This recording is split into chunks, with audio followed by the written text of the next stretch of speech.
You're listening, of course, to the Social Impact Show with me, Samm Marshall. Great being in your company. Appreciate you. Thank you for joining us. We always get to have awesome conversations, and it's a sport, unfortunately, that I have never learned to appreciate. I can see it. I love the tricks. I love the YouTube videos where you see the old man pretending to prank everybody, and then he skateboards and everybody's like, oh wow, it looks like an old guy. Or the really super flashy girl that nobody thinks is a skater, but she is a skater. So I watch all those YouTube videos. And then my son recently asked for a skateboard. So I watch with bated breath as he falls all over the place. But I know he's going to get better at it and he'll do all the tricks. Now, for those that don't know, in Edenvale, there's a skateboard park called the 011 Skatepark.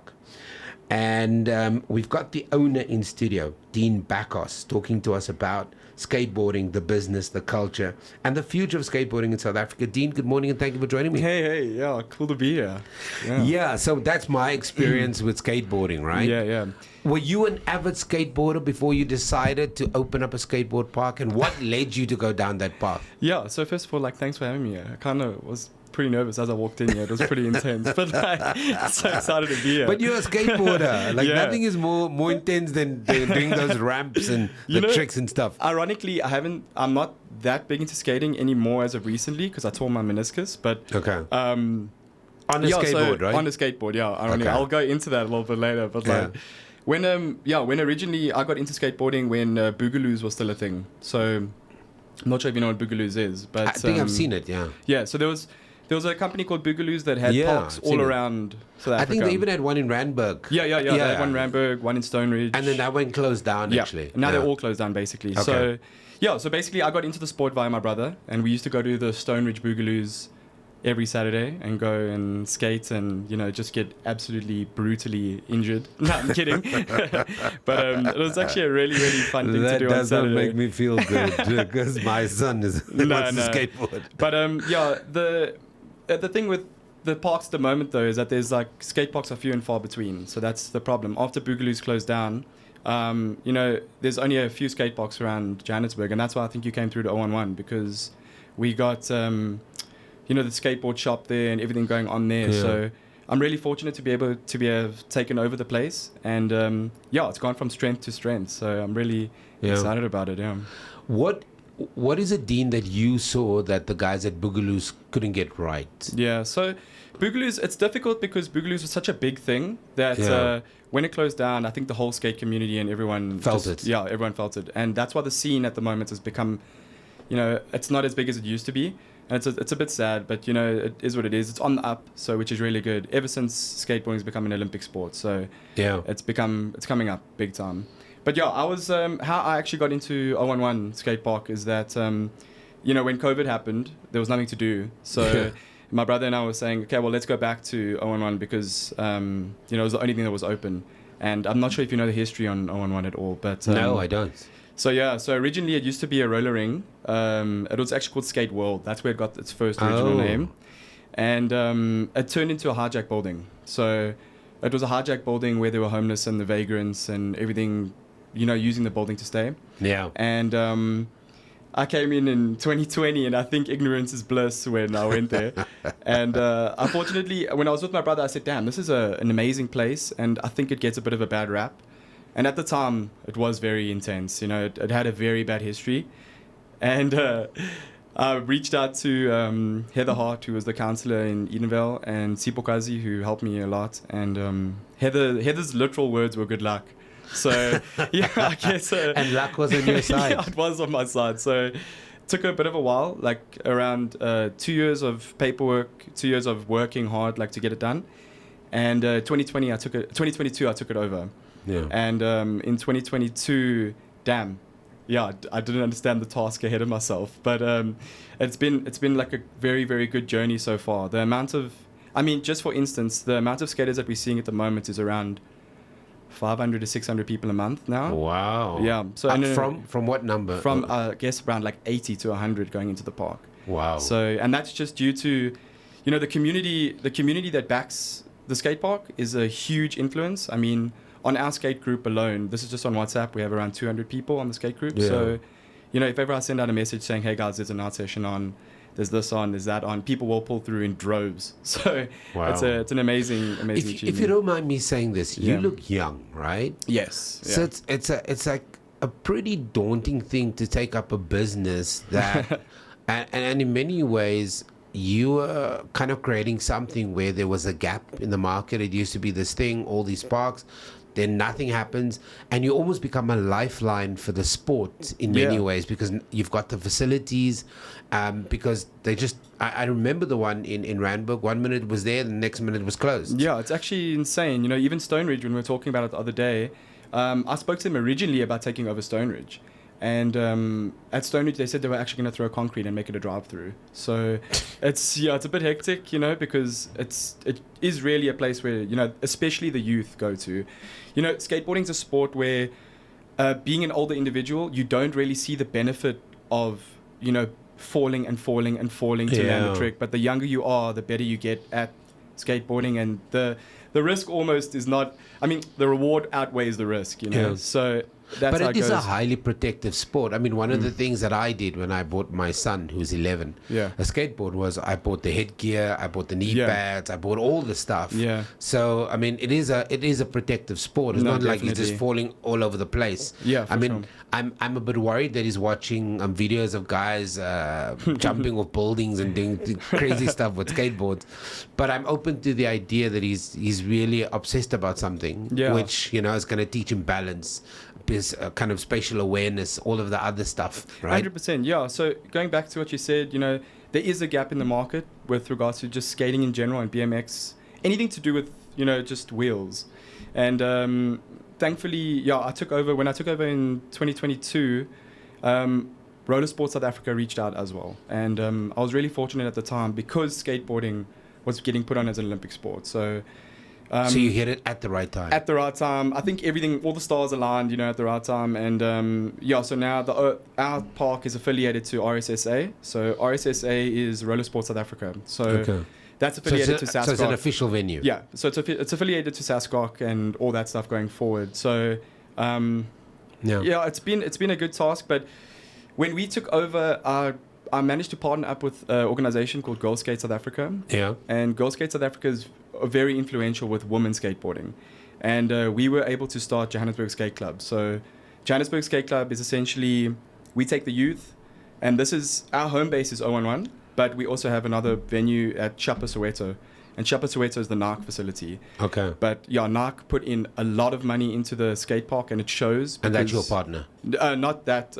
Girl Skate South Africa is our partner, Okay. but she's the main coach at NARC.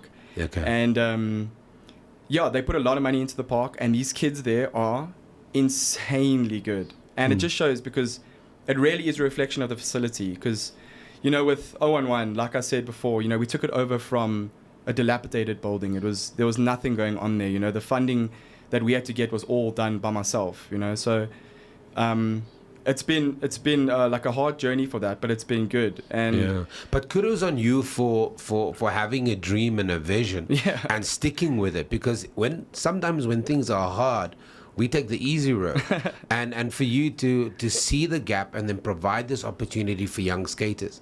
What is it, Dean, that we as parents don't understand about skating? Because I've seen the joy Yeah. on children's faces, right? You know, the what is it? The connotations towards skateboarding is really bad. You know, people think it's just, you know, it's Kind of it's lazy, rebellious. Yeah, it's lazy rebellious. dude smoking weed. Yeah, exactly, and it's rebellious. You know, but I'm fortunate enough to like have been Yeah. able to travel overseas and stuff, and Through skateboarding. And we actually did a program recently where it was an exchange program with the African German Youth Organization, and what they essentially did was they wanted to make a exchange program between Yes.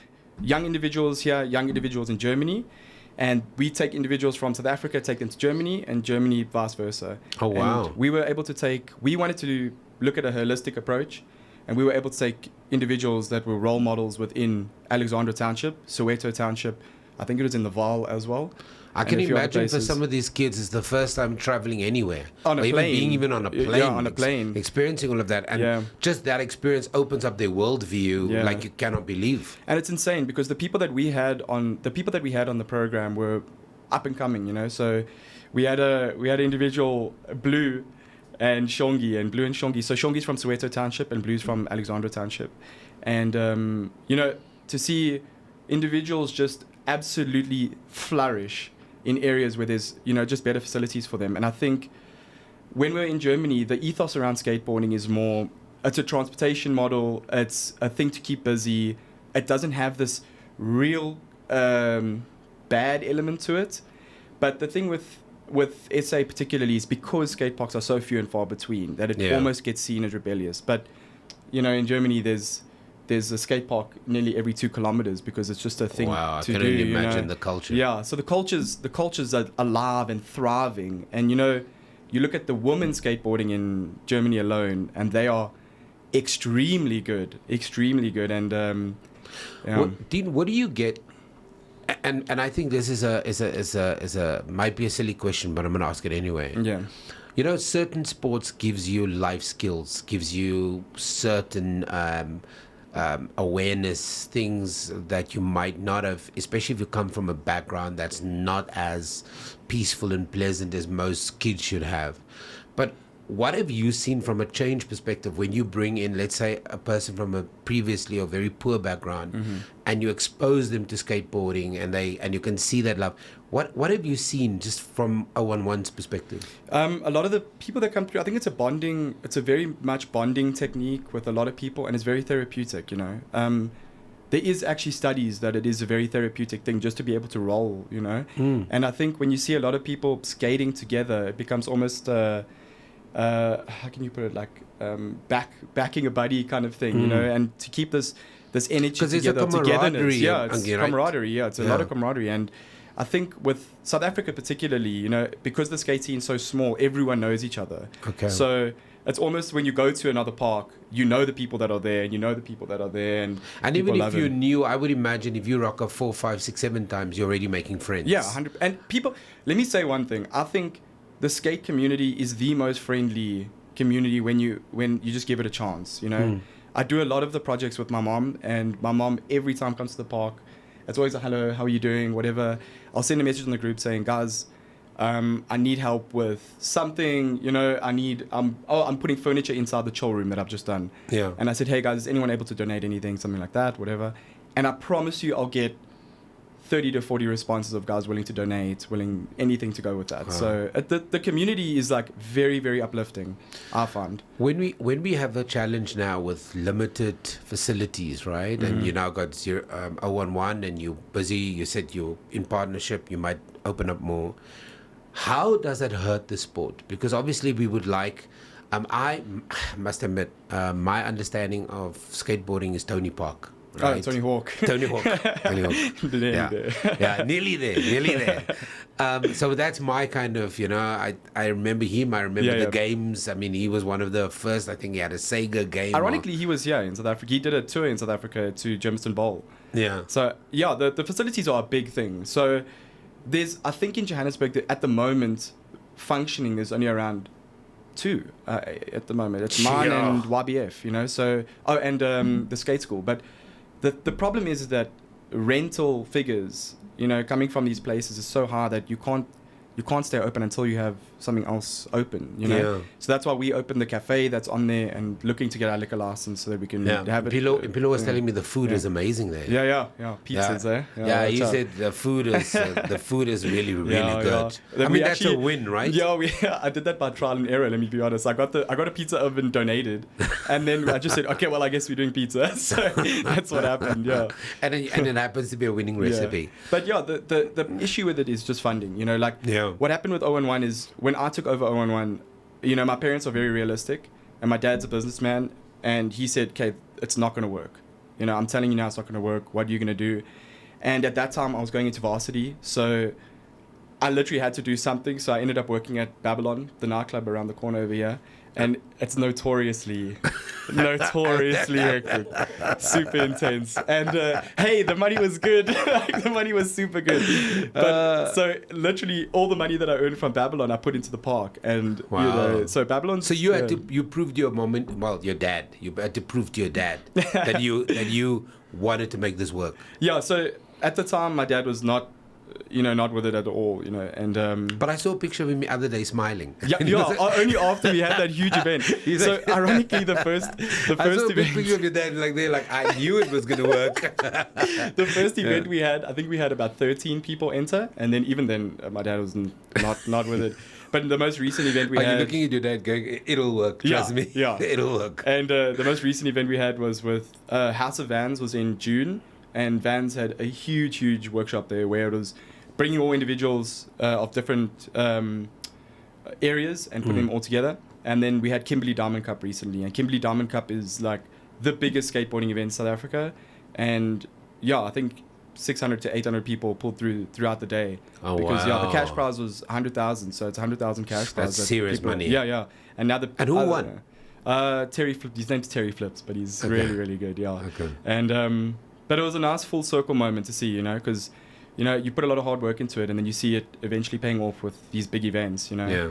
Actually, speaking about full circle moments, we have people at the skate park that are skating there now with their kids when they used to skate there when they were kids. Wow. So yeah, and I'm very close with all of them, and we all on the basis of saying that this park is such a treasure within the community that it needs that push. And I'm fortunate to have the community behind me, and fortunate to have the municipality behind me, and all this that's helping me, pushing forward. But it's hard work, and it's nothing. Because at the end of the day, it's a business. Yeah, it is. It has to work, Yeah, you have to pay lights and water, you have to pay rent, you have to do everything. So it's just, you got to be realistic about it and say, okay, well, how are we going to make this happen? And it's really reliant on, can you involve the community? Are you making enough in terms of food sales, drink sales, everything going forward? And then the skateboarding it needs to be, I've always thought that the community needs to be the forefront. You can't be the face of skateboarding. You can't be this, you can't be that. It has to be community driven, community based, community incent. Everything is community. Yeah, and building that community. So. Okay, we're wrapping up, but there's parents sitting with a little girl or little boy saying that they're always asking for skateboards. Do you also provide training opportunities for those kids and stuff? And when can they pull through and stuff? So the times that we are from Wednesday to Sunday, we open from 10:30 to about 5:30. But our night sessions are on a Wednesday from 6 to 9 p.m., Friday 6 to 9 p.m., Saturday 6 to 9 p.m.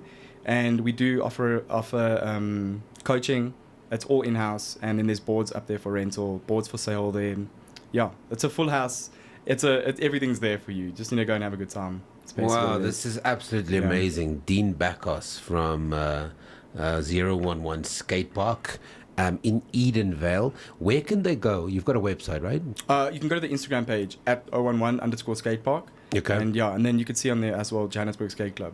And Yeah, I don't want to be that guy to say you might have single-handedly, with a group of people, saved skateboarding for a lot of South Africans.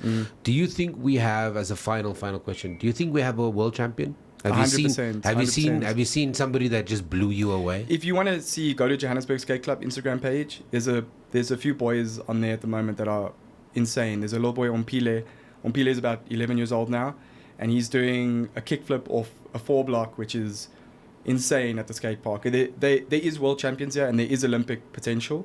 They will be Olympic. There's no doubt about it. I'm busy shaking my head like I know what a kick block off a 4 square is. But the moral of the story is that these kids have the potential and they have the drive, and they want to make it happen. And they're from the impoverished youth in Soweto, and they're here to make a difference, and they're here to make a splash. And I think you need to have a look at them.